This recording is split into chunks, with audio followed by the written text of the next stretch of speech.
some of the other inductees, Joe, at the Hill of Fame, which is the 13th hole.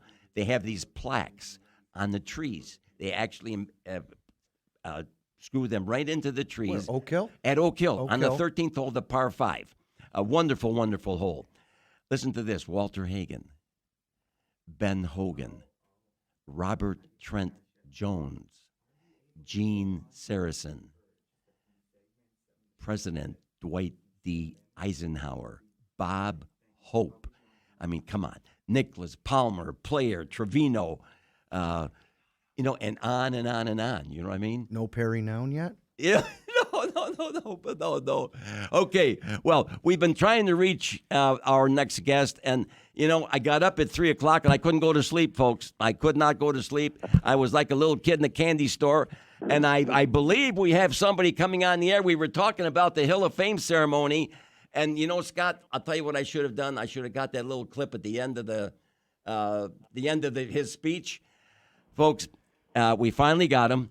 And all I can say is that it is a true honor. The last time I felt this way on the air, Joe, by the way, Joe Convertino here with us, folks. He's co-hosting the show from CH Insurance, president, and he's going to be the title sponsor for Tea Time with the Pronoun throughout the summer and hopefully into the fall and winter. Thank you, Joe. You're welcome, buddy. Yeah. Now, the last time I felt like this was when I interviewed Mr. Arnold Palmer. Our next guest is somebody who was a dear friend of Mr. Palmer, and I watched that last interview that Mr. Palmer ever did on TV. I watch it at least once a month with our next guest, and that would be Mr. Jim Nantz. Thank you very much for coming on Tea Time with the Pronoun. Oh, well, thank you, Perry. It was so nice to visit with you just a few weeks ago at that spectacular week at Oak Hill. Rochester did itself proud, I can tell you that. It was a wonderful time and a memorable tournament, and I'll never forget it. I feel the same way, Jim. It was almost like magic. I mean, the first magic for me was on Wednesday attending your ceremony, and I was there with Ron Mack, who was a very fine amateur golfer in New York State, and also a member of the Porter Cup team for a couple of years. But your speech reminded me so much when you talked about your father and your family, and then you went out of your way to mention Coach Boeheim, who was there, and also Josh Allen. Josh Allen was there from Buffalo. And tell us a little bit about yourself. I found out that you were born the same year that I graduated from Ithaca College and signed with the Cubs.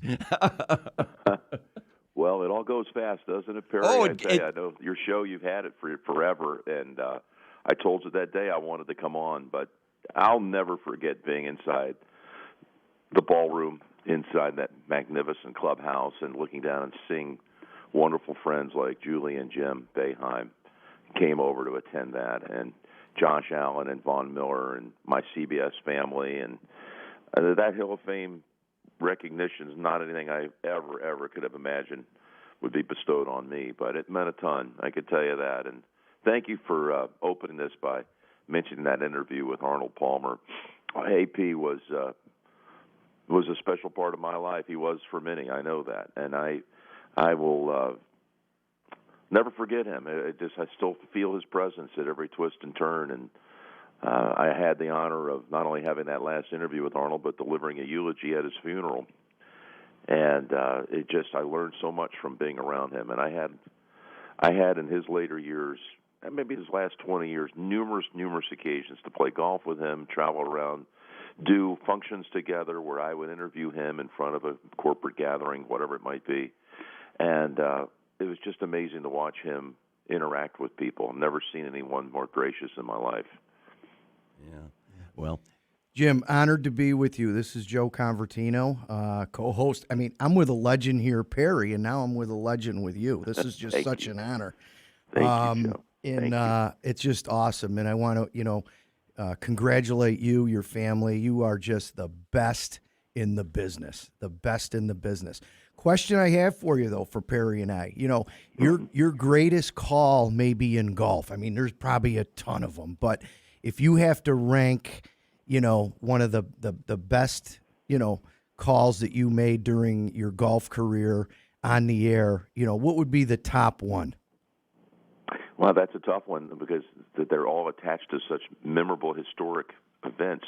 My first kind of memorable call, I still get asked about it, and it comes top of mind because I'm in Dublin, Ohio, and I'm going to be with Jack today and spending the afternoon with him in the tower at his tournament, the Memorial Tournament. But in 1986, I was just a kid, 3.5 years removed from college, and Jack made birdie on the 16th hole. I was in the tower at 16, and I said, the bear has come out of hibernation. And I didn't know if it was a good line, a bad line. I didn't even know where the line came from. It just kind of dropped into my head. I feared that someone else had already said something like that, or if not exactly like that earlier on the broadcast. Turns out no one had, and it was just it was incredible to be there that day, April 13th, 1986, and see Jack win for the sixth time. They had the two Tiger wins, the bookend wins. His first one, I called it a win for the ages. And that one I kind of had concocted in my head because he had a 6-shot lead going into Sunday. You just knew he was going to win, and I knew that clip would be played back forever. Yeah. Then in 2019 when he won, and I call it the return to glory, that one just came to me on the spot as he was playing 18, and I just felt that had a much deeper, richer texture to it because it reflected a man whose life and career had both spawned comebacks, and there was glory in his life again, and his kids were behind the green, and they had never seen their father in a position like this as a champion golfer. So all of these things, I still can't believe, Joe, to tell you the truth, that I've been able to witness all of these moments. I've called, I don't know what it would be, let's see, almost 40 years now, close to 750 tournaments maybe. Yeah. Wow. And they all have unique stories, trust me. Yeah, they do. Listen, Jim, we couldn't get a hold of you early on. Would you agree to let us take a short break and then coming on to finalize the show? No problem. I heard the switchboard here at the hotel. Okay, all right, Made good. it difficult. All right, hey, hang on. We'll be right back. Folks, this is News Radio 570 WSYR, now on 106.9 FM.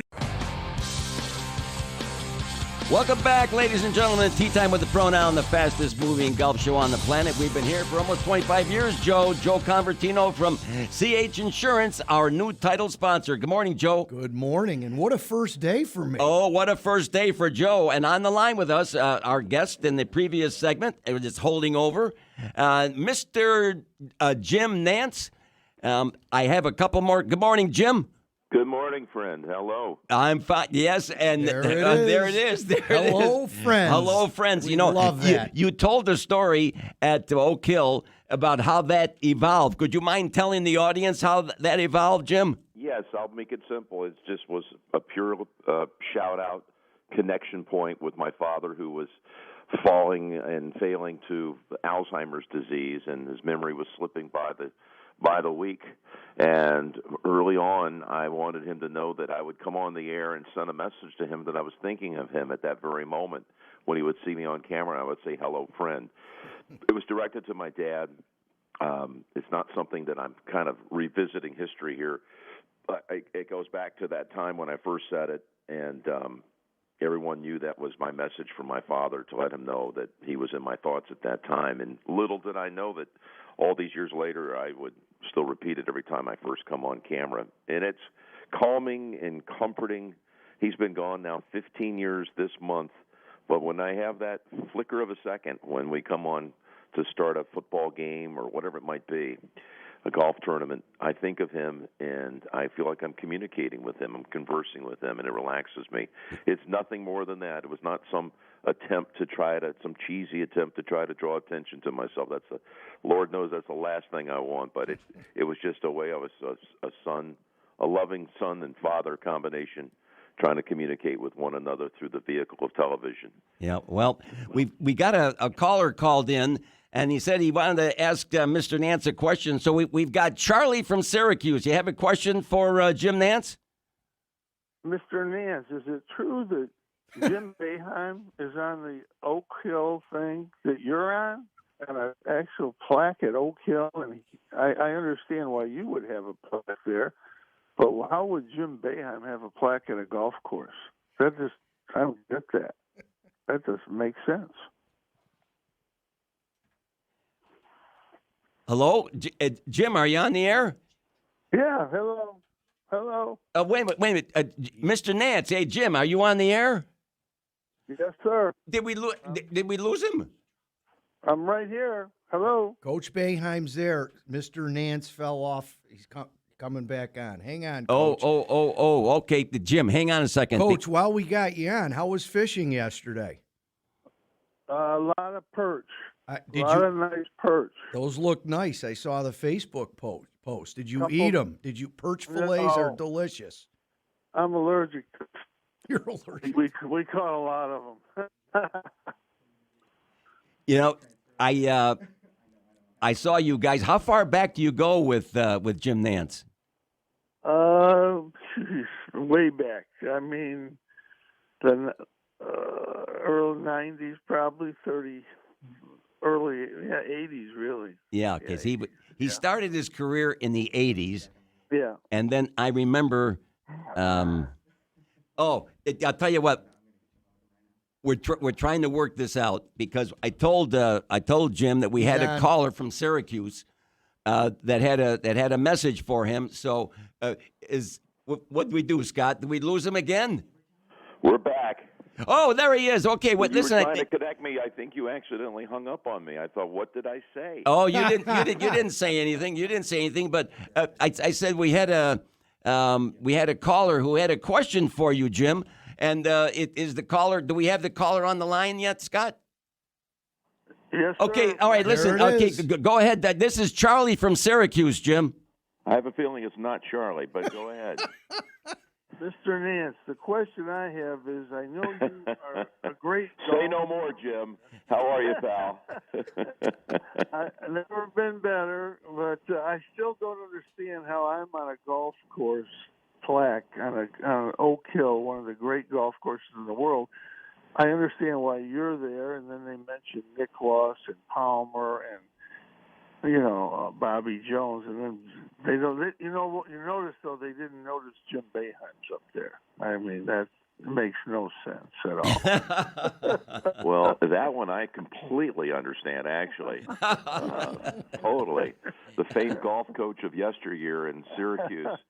How are you, my friend? I can't thank you enough, you and Julie, to be there and honor me that day. I'll never forget that, May 17th. That was special to me. Well, it was unbelievable what Oak Hill did. And then to have you there and at Oak Hill and what you've done in golf, I mean, everybody knows basketball, and that's unbelievable, and football. But golf, for you and me, is something that we've always done since we were 5 years old, play golf. That's right. And, I've watched every tournament you've ever done practically, and certainly every Masters. And if you weren't there, it'd be hard to watch golf. I can promise you that. You're awful kind. You're a legend, my friend. What an honor to cover your career. I can tell you that. And I've had a couple of times where you've done some really remarkable things for me. I can remember one year down in New Orleans, you presented me with an award from the NABC. It meant a ton to me, and it was just first class, man. I had that. We both bid farewell to basketball this year. The basketball community is going to miss you a lot more than they'll ever miss me.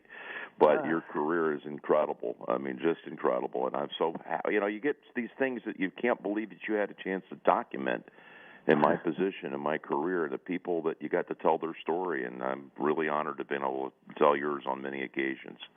Well, it's been a long run for me, and a really long run for you too. So I guess we're both pretty lucky. That's we what are. I have to say. I had a guy tell me one time about, and I don't think I said this in Oak Hill, but we've been fortunate. Lucky is actually kind of in the family of fortunate, but it's not exactly what it is. No. When when you're lucky, you go down to the convenience store and you scratch off a lottery ticket and you win. When you're fortunate, it's more spiritual based. It comes from within. It's something you sought and you wanted, and there was this confluence of passion and talent that you have, and it all comes together, and those opportunities that present yourself, but you met the moment, that's good fortune. That's not luck, and that's your career. Well, we both had it, and I remember after we won our third Olympic gold medal, Mike Krzyzewski, Coach K, and I were sitting there having a glass of wine. I think I was having my Pepsi, but I might even had a glass of wine at that time. And we were up late, and we just looked at each other and said, how lucky are we to be able to do what we do and then be here with the U.S. Olympic team and win our third gold medal. And, it's just, you gotta work. Yeah, you gotta, as you say, be fortunate, but you gotta be a little lucky someplace along the line to get there. But to be lucky in three different sports like you are, that's pretty hard to do. Hey, gentlemen, we are awed in the studio just listening to you guys talk. You have no idea what this has meant to what a to way all to of us. Start my day. I got to thank you so much, Barry. Listen, we're gonna have to go, but let me tell you something about luck. There's a Chinese proverb, gentlemen. It says luck seems to follow people who don't depend on it, and you two are perfect examples of people who have taken advantage of the opportunities you've been given. We are thrilled that you were on the show, Jim. Thank you very much for agreeing to be on. And Coach Boeheim, yep. Thank you, Coach. Thank you. Thank you, guys. Bless you all. Have a great day. Yes, okay. Thank you.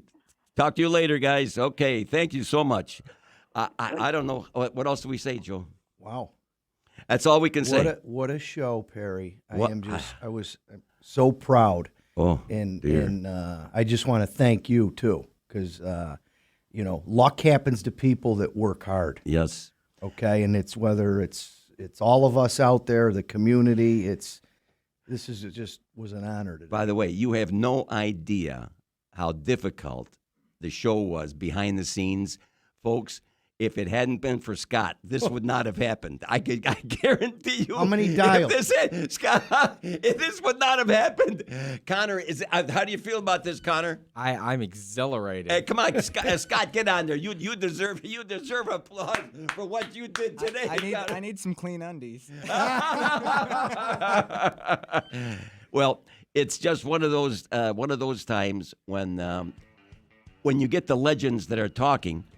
You have to let them go. You keep your mouth shut. You know what I mean? It was a time for us. I think you saw me zip my lip, which is not easy for me to do. But it was time to zip the lip and let her go. Joe, thank you so much for being here. Have a great week. Play good golf this week, Perry. Yeah, you too. Yeah, I got a 10 o'clock today. I know you got a 10 o'clock tee time, and I'm going to try to play this afternoon. The tournament start next week for me, folks. Looking forward to talking to you next week. Thank you, Connor. Thank you, Scott, for your good work. Folks out there, we look forward to talking to you next week. Who knows who we'll have on the line? I'm going to make sure that I buy some more diapers for Scott. This is News Radio 570 WSYR, now on 106.9 FM.